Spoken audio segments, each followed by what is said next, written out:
As portas do elevador se abrem e vemos uma garota alta e avantajada e um garoto pequeno que pergunta para qual andar ela vai. Ela responde pensando que é a primeira vez que eles se falam e que ele era muito pequeno e fofo. Ele é Shota, o vizinho que mora em um andar abaixo do dela. E o Shota pensa que ela cheira muito bem. Ambos pensam que apenas se encontraram por causa das férias de verão. E em seguida, tanto ela quanto ele pensam ao mesmo tempo que querem acasalar um com o outro. Meu pai amado! Os caras meteram essa na cara de pau. Shota pensa que era incrível se ela abrir... Meu Deus! Shota pensa que seria incrível ser dominado por essa Onitia, enquanto cheira profundamente seu perfume. Ele já sente o bombeamento sanguíneo subindo, só de pensar nisso. Meu Deus do céu, que papo de maluco é esse? Tudo bem que eles só estão pensando, mas mesmo assim eu ainda tô sendo muito sutil para descrever o pensamento desse camarada. E a garota também está pensando sobre criação de bebês, e que talvez ela devesse usar sua altura para dominá-lo.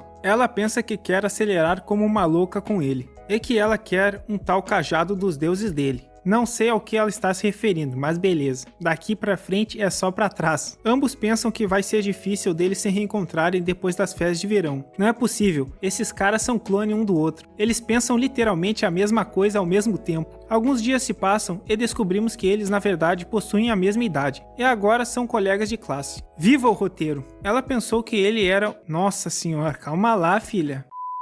Ela pensou que ele era um garoto do primário. E não consegue acreditar que eles têm a mesma idade. Shota também não esperava que ela tivesse a mesma idade que ele, considerando a fartura que ela apresentava. Ambos ficam se espiando enquanto disfarçam, se perguntando se um percebeu que o outro está espiando. E tanto ela quanto ele se perguntam como devem lidar com um ao outro mais tarde. Ela imagina uma cena onde o coloca na parede, dizendo que é uma surpresa, e que ela pensou que ele fosse um aluno do fundamental. Cara, essa menina fica repetindo isso. Tá começando a me dar frio na espinha. Ela pergunta quais eram as intenções dele, fingindo ser uma criança na frente dela. Meu Deus, tô começando a realmente ficar traumatizado com esse papo. O Shota começa a gaguejar, dizendo que ele tentou se esconder dela. Então ela o prensa na parede, de uma forma meio complicada eu diria, perguntando o que ele está escondendo nas calças. Essa é fácil, é o telefone que tá no bolso dele. Ou é isso, ou deve ser o posterior de coxa do menino. Ele deve malhar bastante, né? Ela faz uma cara suspeita, dizendo que ela deveria puni-lo por mentir na cara dura. Isso foi mais ou menos o que ambos estavam imaginando que deveria acontecer. Resumindo, essa é a história de uma sádica avantajada, que encontra um gnomo baixinho masoquista, e eles decidem virar parceiros no empreendimento de fabricação de bebês. Isso já me parece uma história de uma empresa de sucesso. E um colega de classe nota que eles estão agindo de uma forma que não é muito normal. Depois que a aula termina,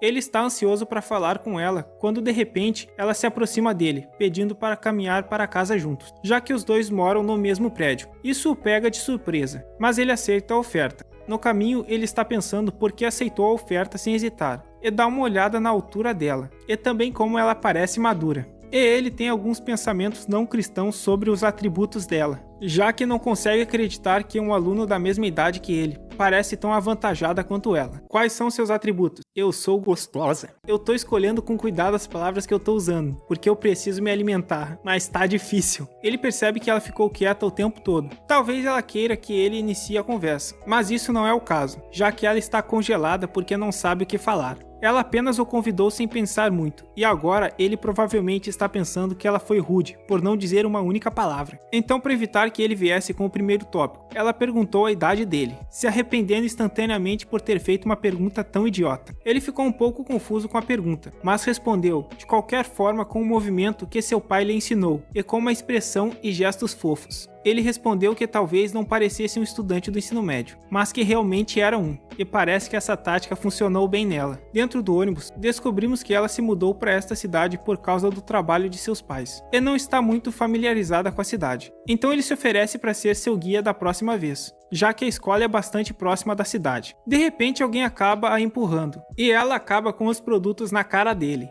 Ela se desculpa, e ele fala que não tem problema, enquanto repete várias vezes a palavra opais em sua cabeça. Opais? Isso acaba deixando ele meio animado lá embaixo, mas ele agradece que tem sua mochila para disfarçar. Se não fosse por isso, ela com certeza teria notado. Meu Deus do céu, o que tá acontecendo aqui? mas outra pessoa percebeu. A garota de óculos de antes viu tudo o que aconteceu. Quando o ônibus chega ao destino, ambos ficam em pé, sem jeito. Ela acha que foi longe demais, só queria provocá-lo um pouco. Ela está toda suada por conta da situação, mas ela acha que ele não deve ter notado isso. No elevador, ele casualmente pergunta a ela o andar, enquanto ela ainda está pensando sobre ter ido longe demais, já que eles não disseram uma única palavra desde que desceram do ônibus. Ela pensa em ir para a escola junto com ele amanhã, e que quer muito trocar números com ele, mas está muito envergonhada para pedir. O elevador chega ao 5º andar, onde ela desce, e, desistindo de pedir o número dele, ela fala que o vê amanhã, mas ele fala para ela esperar. Gaguejando, Shota diz que já que eles são colegas de escola, e são vizinhos no mesmo prédio,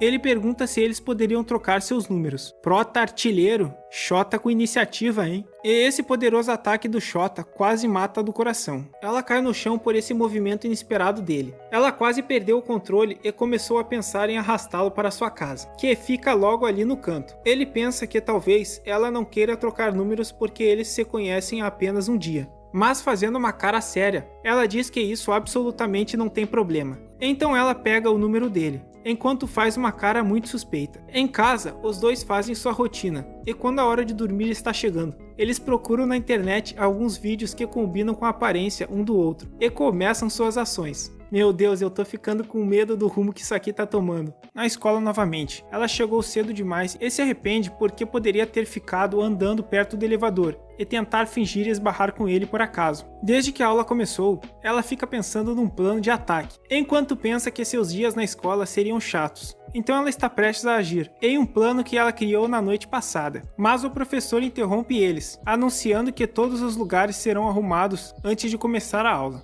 Esse roteiro estava facilitando demais para esses patetas. Ela esqueceu que isso ia acontecer. Então agora o plano de deixar o livro cair embaixo da mesa não vai funcionar mais. Será que eu tô maluco por estar achando isso engraçado? Ela acredita que ainda há uma chance de fazer um plano, contanto que eles não sejam arrumados por altura. Tudo ficará bem. Ela tá fria e calculista, mas como estava previsto, eles realmente serão arrumados por altura. Ele agora está na frente, e ela foi colocada na última fila, lá atrás, culpando a professora por estragar os planos meticulosamente calculados dela. Ela ironicamente comenta que agora parecia estar em um típico mangá bobo. Não, esqueça isso aí é só esquizofrenia mesmo. Ela não quer ficar do lado de um otaku feio. Coitado do otaku, ele não tem culpa. Pelo menos esse não, eu acho. Daqui é direto pro inferno. O que eu vi não tem mais como ser desvisto. E ele também lamentava pela distância entre eles, desejando sentar ao lado dela. Quando ela percebe que ele olhava para trás com os olhos cheios de lágrima, ela decidiu agir por impulso. Levantando a mão, ela disse à professora que tinha miopia, sugerindo que precisaria sentar-se na frente, se possível.